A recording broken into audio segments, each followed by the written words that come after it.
பிரிண்டவுட்ஸ் நேயர்களுக்கு வணக்கம். இந்த தாவேக அமைச்சர்கள் இருக்கிறாங்களா, இவங்க எல்லாருமே நாளொரு மேனி பொழுதொரு வண்ணம் அப்படின்ற மாதிரி ஒவ்வொரு நாள் என்ன பண்றாங்க, ஒவ்வொரு டிராமாக்களை செயல்படுத்திட்டு வராங்களா இல்ல வேணும்ட்டுக்கிட்டே பண்றாங்களா என்ன அப்படின்னு நம்மளுக்கு தெரியல.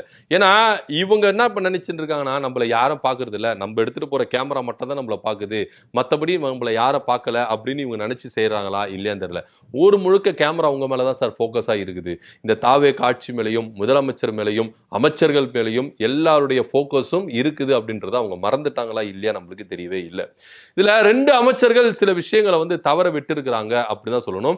ஆதிக்கம் செலுத்துறாங்க அப்படின்ற ஒரு விஷயம் தான் இங்க பார்க்க வேண்டிய ஒரு விஷயமா இருக்குது. முதலாவது அறந்தாங்கி எம்எல்ஏ பர்வேஷ் இருக்கிறார்ல, இவர் தொழில்துறை அமைச்சரா இருக்கிறார்.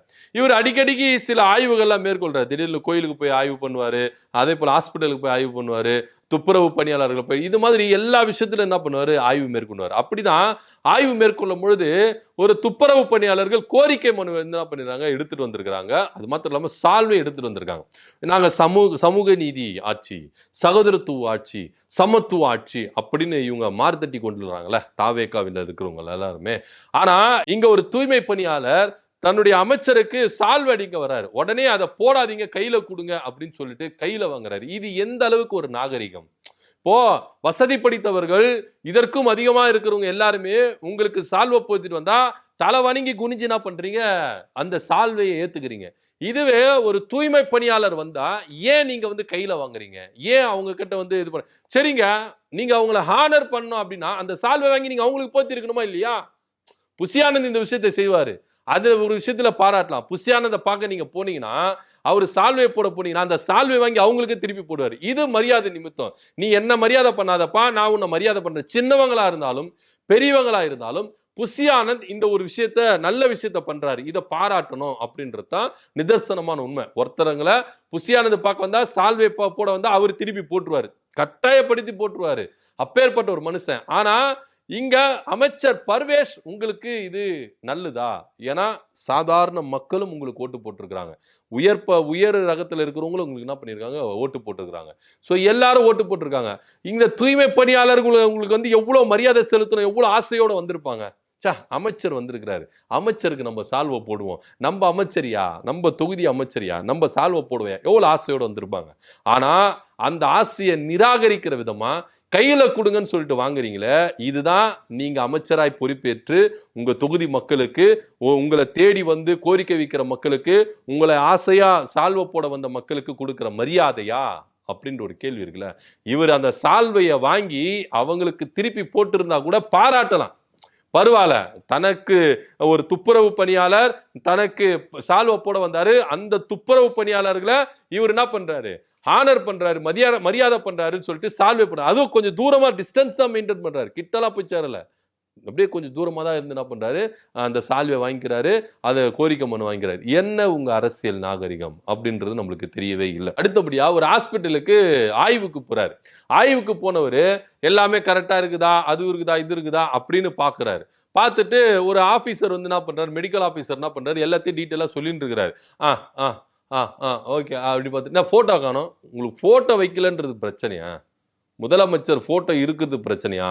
இல்ல ஹாஸ்பிட்டல் ஒழுங்கா நடக்குதா, எல்லாம் கரெக்டா நடக்குதா, மருந்து மாத்திரலாம் போதா, நோயாளிகள் எல்லாம் நல்லா இங்க ட்ரீட்மெண்ட் பாக்குறாங்களா, நீங்க ட்ரீட்மெண்ட் பாக்குறீங்களா இல்லையா அப்படின்ற அது பிரச்சனையா?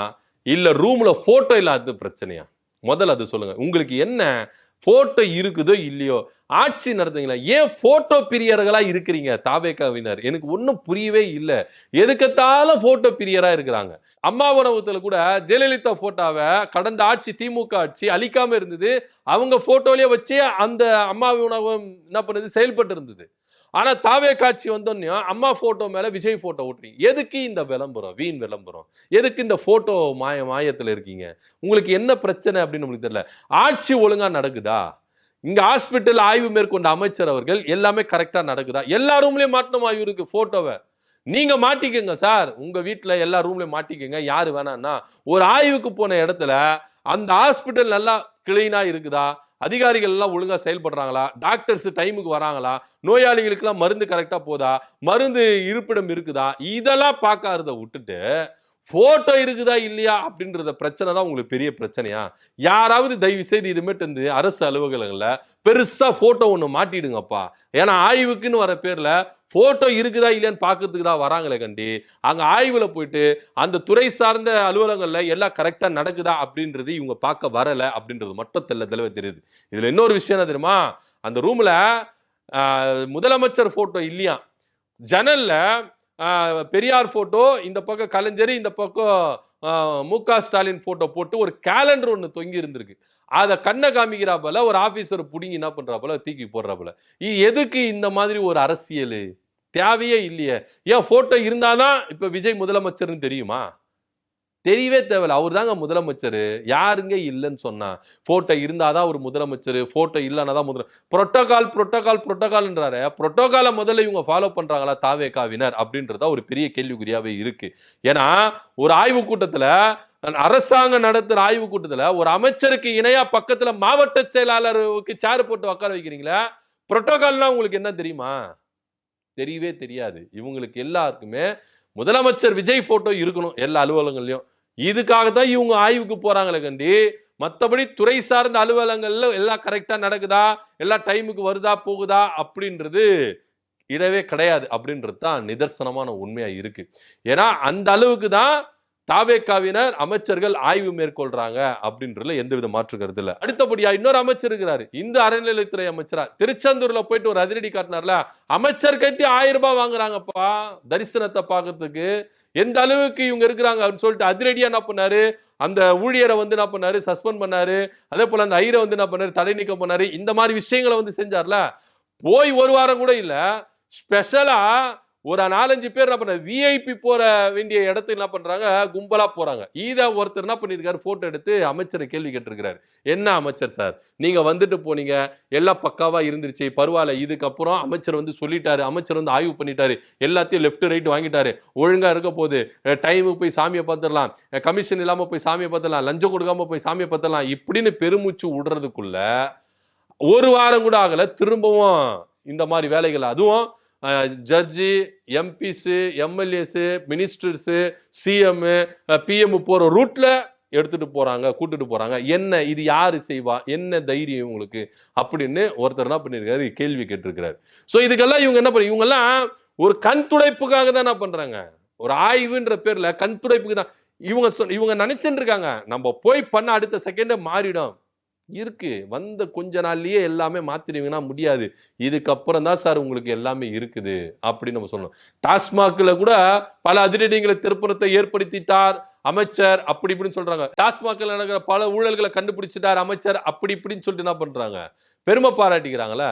கொஞ்சம் கொஞ்சமா வரும், வெயிட் பண்ணுங்க. எல்லாத்துக்கும் நான் வந்து இப்ப நீங்க வந்து ஆட்சிக்கு வந்த கிட்டத்தட்ட 2-3 வாரம் தான் ஆகுது. இன்னும் இருக்குது சார், 5 வருஷம் இருக்குது சார். இன்னும் இந்த ஆட்சியில என்னென்ன கொடுமைகள் நடக்க போகுது, என்னென்ன விஷயங்கள். இப்போ அமைச்சர் வந்து விசாரணை நடத்திட்டு அதிரடியை காட்டிட்டு போன அடுத்த வாரமே இவ்வளவு பெரிய ஒரு குற்றம் நடக்குதுன்னா, இன்னும் வர நாட்கள்ல என்ன நடக்க போகுது? மிஞ்சி மிஞ்சி போனா நீங்க என்ன பண்ணுவீங்க, சஸ்பெண்ட் பண்ணுவீங்க, அவ்வளவுதானே. நான் இல்லைன்னா இன்னொருத்தன், இல்லைன்னா இன்னொருத்தன், இப்படின்னு சங்கிலி மாதிரி தான் வந்துன்னு இருக்கும்.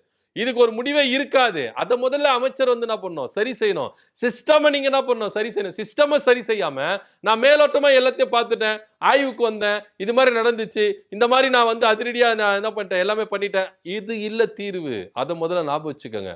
சோ தொடர்ச்சியா தமிழக வெற்றி கழகத்தில் இருக்கிற அமைச்சர்கள் ஒவ்வொரு நாளும் ஒவ்வொரு விஷயமும் புதுசா பண்ணிட்டு இருக்காங்க. இது மக்கள் மத்தியில வரவேற்பு பெறும் அப்படின்னு நினைச்சு இவங்க செஞ்சுட்டு இருக்காங்க. ஆனா இது மக்களை கோபமடைய செய்யுது, மக்கள் மத்தியில ஒரு வெறுப்பு தான் வர செய்த கண்டி இவங்க செய்யற செயல்கள் எல்லாமே மக்களுக்கு நன்மை தரதாகவும் இல்லை, இவங்களுக்கு ஒரு வரவேற்பு பெறதாகவும் இல்லை அப்படின்றது ரொம்ப டிட்டோவா தெரியுது. ஸோ அமைச்சர்கள் ஒவ்வொரு நாளும் ஒவ்வொரு ரீல்ஸ் மாதிரி தான் இவங்க என்ன பண்றாங்க, ஆய்வுகள் அப்படின்ற பேரில் நடத்திட்டு இருக்கிறாங்க. ஸோ இதை பத்தியோட கருத்து என்ன அப்படின்னு கீழே கமெண்ட் பண்ணுங்க. நன்றி, வணக்கம்.